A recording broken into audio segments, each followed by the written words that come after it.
안녕하세요. 현지 시간의 이현지입니다. 오늘은 무슨 이야기를 해볼까 하다가 장기 숙박에 대한 이야기를 해볼까 했어요. 보통 왜 호텔 생각하면 뭐 호텔에서 1박, 2박, 뭐 호캉스 이런 거 많이 생각을 하시잖아요. 요즘 되게 디지털 노마드 분들 많이 생기시고 또 코로나 이후에 재택근무도 많이들 하시고 계신 걸로 알고 있어요. 이런 좀 라이프 스타일의 변화로 인해서 우리 여행업계, 호텔업계에서 큰 이슈가 된 키워드 중에 하나가 워케이션 이런 단어들이 생겨났어요. 제가 전에 리조트와 함께 운영하다가 작년 말에 이제 엑싯을 한 프로젝트가 소노셔 레지던스 호텔이라는 호텔이었는데 이 공간이 바로 장기 숙박객을 굉장히 타겟을 했던 그런 상품이었습니다. 그래서 오늘 한번 장기 숙박의 세계에 대해서 같이 이야기해 보도록 할게요.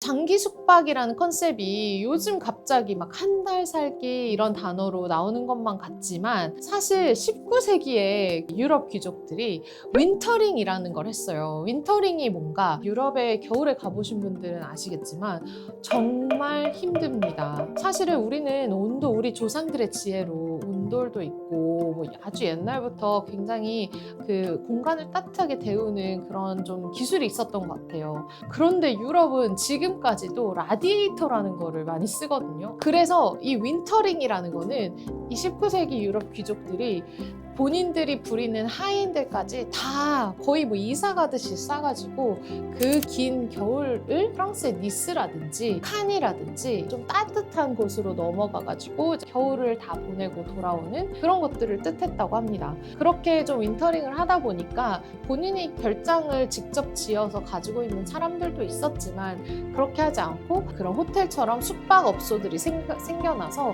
윈터링을 하는 그런 귀족들을 호스팅하고 했다고 합니다. 그래서 이렇게 한 달 살기나 장기 숙박 이런 개념은 사실상 요즘 나온 개념이라기보다는 굉장히 또 다른 이유로 아주 옛날부터 있어 왔던 컨셉이라고 봐주시면 될 것 같아요. 요즘 장기 숙박을 할 때 그러면 어떤 것들을 생각해야 될까? 호텔에서 장기 숙박을 한다라는 생각을 하시면 그냥 잠깐 단기 여행을 가시는 것과 같이 생각하시는 것들이 다 비슷해요. 예를 들면 조식 맛있나? 수영장 있냐? 오션뷰가 있냐? 뭐 이런 거를 생각하시는 경우가 많은데 저는 제가 이제 숙박업소를 뭐 운영을 해보고 그리고 또 장기 숙박이 가능한 곳도 운영하고 뭐 엑싯도 하고 하면서 그런 부분들을 살짝 좀 바꿔드려야겠다 하는 생각을 해봤던 것 같아요. 뭐 조식 맛있는 거 그리고 뭐 오션뷰가 보이는 거 이런 거 다 너무 좋지만 그런데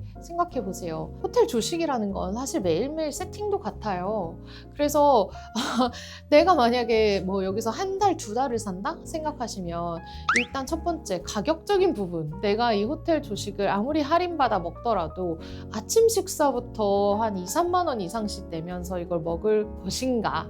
또 두 번째 가면은 차려져 있는 음식이 다 똑같은데 결국에 그러다 보면 솔직히 한 출장으로 한 3일 이상만 가면 결국 조식 뷔페에서 먹는 거 똑같거든요. 저는 그래요. 처음에는 이것도 먹어볼까 저것도 먹어볼까 하지만 결국 내 생활 습관으로 돌아가게 되어 있더라고요. 결국 내가 먹는 내 접시에는 그냥 스크램블 에그와 토스트 한 장이 남아있더라 뭐 이런 거 또는 오션뷰 오션뷰 좋죠. 그렇지만 내가 휴가로 간 게 아니라 정말 뭐 일을 하러 갔다 또는 뭐 여러 가지 이유로 그 로컬리티를 경험하러 갔다 했을 때 과연 정말 바다 옆에 있고 바다가 바로 보이는 곳이 교통적으로 편리한 것인가 뭐 여러 가지를 생각해 봐야 되거든요. 그래서 기존에 그냥 하시던 여행의 패턴에서 내가 고려하던 것들을 고려하신다기보다는 장기 숙박에서 꼭 생각해 하셔야 되는 그런 몇 가지가 있다고 저는 생각을 합니다.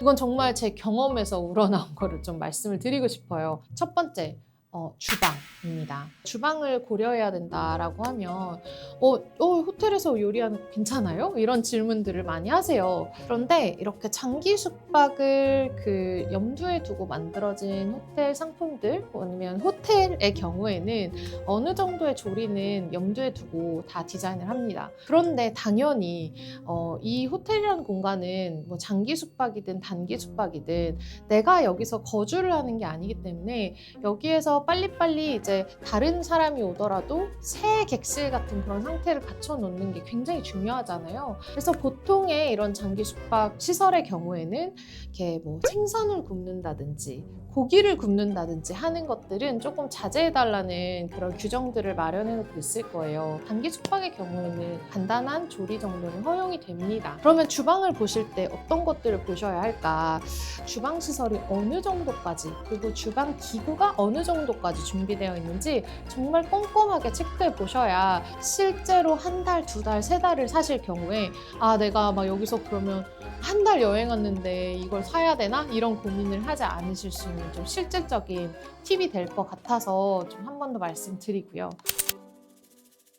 두 번째는 세탁입니다. 베트남 출장 가고 뭐 해외 출장을 갔을 때 보통 한 뭐 2박 3일, 3박 4일, 4박 5일 이렇게 많이 가는 것 같아요. 사실 우리가 속옷을 막 5일치 막 옷을 5일치 막 이렇게 다 싸가다 보면 뭐 화장품이니 뭐니 좀 가방이 막 점점 커지거든요. 그래서 저는 보통은 현지에 가가지고 짧은 단기 숙박 시에도 주변에 있는 런드로맛 이런 데를 되게 많이 이렇게 검색을 해요. 동남아 같은 경우에 요즘 너무 잘 돼 있는 게 딜리버리, 세탁 딜리버리를 그냥 일반 업소들에서 굉장히 잘 해주시더라고요. 그런데 내가 만약 거기서 한 달을 산다? 두 달을 산다? 그러면 내가 매번 그런 거를 이용하면 그것도 다 돈이잖아요. 항상 챙겨보셔야 될 거는 내가 가는 곳에, 내가 선택한 숙소에 혹시 객실 안에 세탁기 또는 세탁기 건조기, 그게 아니라면 세탁기 플러스 건조대까지 준비되어 있는가 체크를 해보시고, 적어도 공용으로 쓰는 공간에 런드로맷이 있는지, 그 안에 코인 런드리 같은 것이 있는지 그런 것들 꼭 확인해보고 가셔야 될 것 같습니다. 보통 그냥 단기 숙박을 하는 호텔에서도 요즘 장기 숙박 프로덕트를 굉장히 많이 내거든요. 사실 호텔 입장에서는 장기로 와 계신 분들이 많으면 많을수록 좋아요. 한 분이 한 객실에 오래 계신다는 거는 내가 그만큼 그 객실에 투여해야 되는 운영 비용이 좀 적어지는 거거든요. 이게 뭐 약간 업계 비밀이기도 하지만 매일매일 청소를 하는 그 하우스키핑의 그 업무 범위와 그다음에 이분이 떠나고 나서 디파처 후에 하는 그런 청소는 범위가 달라요. 그래서 실제로 우리 용역사가 저희 그 호텔에 청구하는 비용도 또한 다르답니다. 그 말인즉슨 한 객실에서 한 손님이 길게 생활하실수록 저희 호텔 입장에서는 운영 비용이 더 적어지거든요. 여러 가지들을 고려해서 단기 숙박에 적합한 숙소들도 장기 숙박을 유도하는 경우가 되게 많아요. 그 안에서 한 달 이상 생활한다고 생각하셨을 때 세탁 비용, 그다음 세탁 너무너무 중요합니다. 그래서 그런 부분도 잘 체크해 보셔야 될 거예요. 세 번째, 소음과 채광입니다. 호치민에 있는 호텔에 채광이 전혀 없는, 자연광이 전혀 없는 객실을 한번 리뷰한 적이 있었어요. 이 방도 사실은 객실 크기로 보면 실제로 한 일주일 이상 있을 수 있을 만한 그런 객실 크기였는데 자연광이 그렇게 중요할까? 라는 그런 어리석은 생각으로 제가 그걸 예약을 했었거든요. 자연광이 없으니까 여러분 하루만 지나도 너무 우울해지는 거예요. 저 약간 좀 광합성이 필요한 좀 사람이기도 하고 해가 없고 비만 와도 너무너무 우울해지는 사람인데 어쨌든 자연광의 중요성, 그리고 이거를 정말 내가 한 달 이상 여기서 생활해야 된다 했을 때 과연 여기 이 방은 이 객실과 이 호텔의 위치와 어떤 향인지, 이게 남향인지 서향인지 이런 것까지 세세히 다 체크해 보실 수 없는 상황일 수는 있겠지만 적어도 이 채광과 소음 레벨은 굉장히 체크를 좀 해보셔야 되는 그런 엘레멘트일 수 있다, 꼭 말씀드리고 싶었고요. 네 번째, 부대 시설입니다. 저는 개인적으로 운동하는 걸 너무 중요하게 여겨요. 저 진짜 일상에서 제가 운동을 안 하면 되게 좀 몸도 찌뿌둥하고 마음도 찌뿌둥한데 만약에 운동시설이 굉장히 부실하다거나 아니면 없다 이러면 저는 거기 선택을 안 할 것 같아요. 그러나 한 바퀴 돌면 적어도 한 5km 정도, 10km 정도 몇 바퀴 돌 수 있는 그런 트랙 같은 것들이 있는 공간이다. 그럼 또 말이 달라지겠죠? 교통편, 그다음에 부대 시설, 그다음 주변에 있는 그 호텔을 중심으로 내가 실제로 가서 매일매일 이용할 수 있을 것 같은 시설들이 무엇이 있느냐. 꼭 구글 지도나 아니면 뭐 네이버, 우리나라의 경우는 네이버 지도, 여러 가지 그 지도를 펼쳐놓고 한번 보셔야 될 것 같아요. 정말 주변에 뭐 관광지가 있냐 이런 것보다는 정말 내가 실질적으로 내 일상생활을 한 달 이상 한다고 생각했을 때 정말 편리하게 사용할 수 있는 일상적인 인프라가 주변에 무엇이 있냐 이런 것들을 좀 살펴보시는 게 정말 중요할 것 같습니다. 자, 이제 제일 궁금해하실 것 같은 계약 조건에 대해서 말씀드리려고 해요. 이제 여태까지 말씀드린 것들이 좀 현실적인, 일상적인 고민들이라면 이거는 좀 잘 모르시는 부분들이 있는 것 같아가지고 정말 중요한 계약 조건들 살펴보셔야 되는 것들을 좀 말씀드릴게요. 첫 번째는 어디서 예약을 하냐입니다. 우리가 단기 숙박은 호텔과 OTA, 호텔과 여행사, 그다음 온라인 여행사 이런 저희 그 내부 업계에서의 관계는 어떻게 보면 이렇게 말하면 조금 좀 업계 관계자분들이 불편하게 보실 수 있지만 좀 애증의 관계라고 할 수 있어요. 호텔 입장에서는 내가 내 방을 파는데 여기에서 들어온 걸 팔면 뭐 수수료를 15에서 20%까지 또는 그 이상까지도 내는 경우가 있기 때문에 사실은 내 채널을 통해서 내 홈페이지를 통해서 들어오는 게 많으면 많을수록 좋지만 OTA에서 제공하는 그런 비지빌리티, 노출되는 범위와 빈도, 우리 그 프로퍼티를 모르는 그런 대중들에게 내가 좀 홍보되는 효과 이런 것들을 무시할 수가 없죠. 서로 되게 상생해야 돼야만 되는 그런 구조에 있기 때문에 가끔은 내 홈페이지에서 제공하는 요금보다 OTA나 타사에서 제공하는 요금이 조금 더 저렴하게 노출될 때도 있어요. 이건 정말 그 여행사 그 웹페이지의 규정상 그렇게 될 수도 있고요. 그런데 장기 숙박의 경우는 조금 다릅니다. 호텔의 요금 타입을 그냥 아주 간결하게 굉장히 여러 가지가 있지만 설명을 드리면 저희가 그냥 업계에서 바레이트라고 하는 게 있어요. 바는 뭔가 BAR Best Available Rate. 이 바레이트는 여러분들이 보시는 오늘 노출되는 금액 중에 가장 기준이 되는 금액이라고 생각해 주시면 될 것 같아요. 이 바 레이트를 기준으로 해서 저희가 뭐 할인도 제공을 하고 패키지도 제공을 하고 하는 그런 거라고 생각해 주시면 되고, 그 다음에 뭐 패키지 레이트 뭐 이런 것도 있습니다. 그냥 패키지 가격이라고 보시면 되는데, 예를 들면 우리가 조식과 룸을 포함하는 그냥 조식 포함 가격이라고 하잖아요. 그것도 패키지 레이트입니다. 근데 이런 가격들은 사실은 일단 첫 번째, 되게 조정하기가 어려워요. 무슨 얘기냐? 내가 OTA 또는 호텔 홈페이지에서 패키지 레이트를 한번 예약을 해놨다. 근데 장기 숙박을 한다. 한 달, 두 달을 사는데 조식 좀 먹다 보니까 이거 너무 불편해. 그래서 조식을 예를 들면 30일짜리를 먹어야 되는데 나 15일만 먹었어. 그럼 나머지 15일 좀 빼주시면 안 돼요? 좀 이거 좀 해주지. 막 이런 좀 컴플레인 하시는 경우도 있어요. 근데 호텔 입장에서는 내부적으로 회계적으로나 이 패키지 레이트를 부킹하고 오신 분들, 또 거기에 OTA를 통해서 오신 분들은 안에 굉장히 복잡한 회계적이고 내부적인 그런 좀 단계들이 너무 많이 얽히고 설키고 되어 있기 때문에 그걸 호텔들이 잘 빼주지를 못합니다. 그게 굉장히 좀 번거롭고, 그리고 또 자칫하다가는 그 패키지에 포함되어 있는 서비스가 우리가 제공한 서비스가 아니라든가 아니면 OTA가 끼어 있다든가 하면 그 회사와의 그런 관계, 그다음에 협의 이런 것들이 다 들어가야 되기 때문에 쉽지 않아요. 그래서 이 얘기를 왜 설명을 드리냐?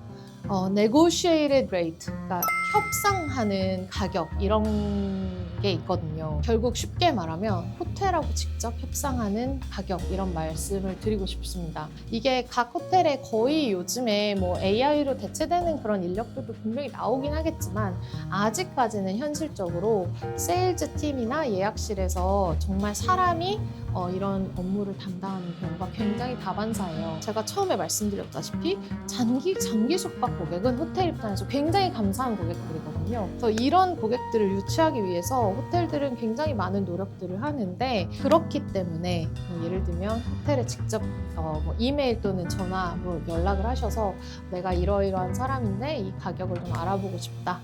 그렇게 이야기를 하시면서 뭐 나의 버젯은 이렇다, 여기에 좀 맞춰주시면 뭐 좋을 것 같다, 뭐 이런 식으로 협상을 해보시면 OTA에 제공되는 그런 가격보다도 훨씬 더 좋은 조건 또는 가격으로 부킹을 하실 수 있는 가능성이 높아질 수 있을 것 같습니다. 물론 모든 케이스에 다 적용되는 건 아니에요. 이걸 보시는 다른 호텔 관계자분들이 좀 컴플레인 하실 수도 있을 것 같은데, 이건 정말 뭐 요즘 말로 케바케라고 하죠.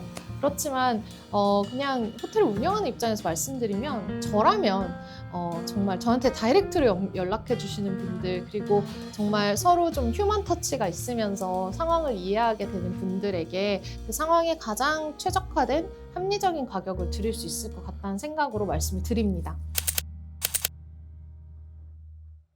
두 번째, 정말 이건 아셔야 될 건데, 얼리 디파처 피라는 게 있어요. 그 뭔가 멀리 빠르게 디파처 떠난다 피 가격 이런 말이잖아요. 그래서 내가 예를 들면 35일을 있고 싶었는데 무슨 여러 가지 사정으로 인해서 30일 만에 가게 됐어요. 그럼 당연히 5일치 빼줘야 되는 거 아니야? 라고 생각하시지만, 사실 호텔 입장에서는 이건 안 팔아도 될 방이라고 생각해서 이 세일즈를 안 해놨는데 이 방이 갑자기 비어버리는, 기회비용이 갑자기 생겨버리는 그런 상황인 거잖아요. 얼리 디파처 피에 대한 조건을 얼마나 잘 검토하시느냐에 따라서 정말 생각지 못한 상황에 대비하실 수 있습니다. 뭐 당연히 정말 뭐 무슨 사고가 났다, 정말 경조사가 갑자기 경사까지는 모르겠지만 조사가 생겼다, 그런 경우에는 호텔과 잘 협의해 보시면 아마 좋은 결과를 보실 수 있겠지만, 그게 아니라 뭐 미리 알 수 있는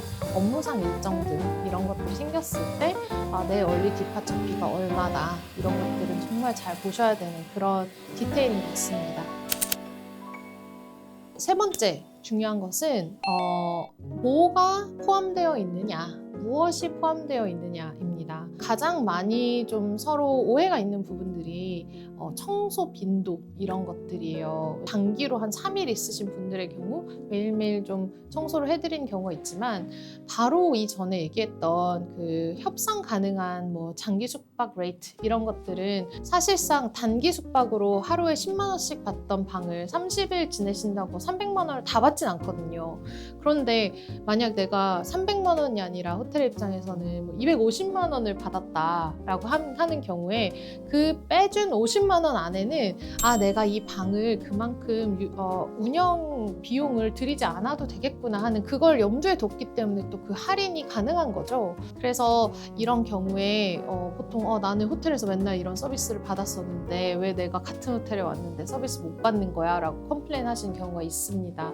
계약 시에 내가 이 가격으로 예약을 한다면 얼마나 자주 청소를 받을 수 있는 건가요? 하고 미리 서면으로 소통을 해 두시는 것이 가장 안전한 방법이라고 꼭 설명을 드리고 싶습니다. 내가 한 번쯤 워케이션 라이프를 즐겨보고 싶다, 또는 한 번쯤 나 디지털 노마드의 삶을 한번 꿈꿔보고 싶다, 이런 분들은 이 영상을 잘 보시고 또 나에게 맞는, 그리고 나의 라이프 스타일에 맞는 그런 장기 숙박 옵션들을 현명하게 잘 찾아보실 수 있었으면 좋겠습니다. 오늘의 현지 시간은 오후 2시 17분이었습니다. 감사합니다.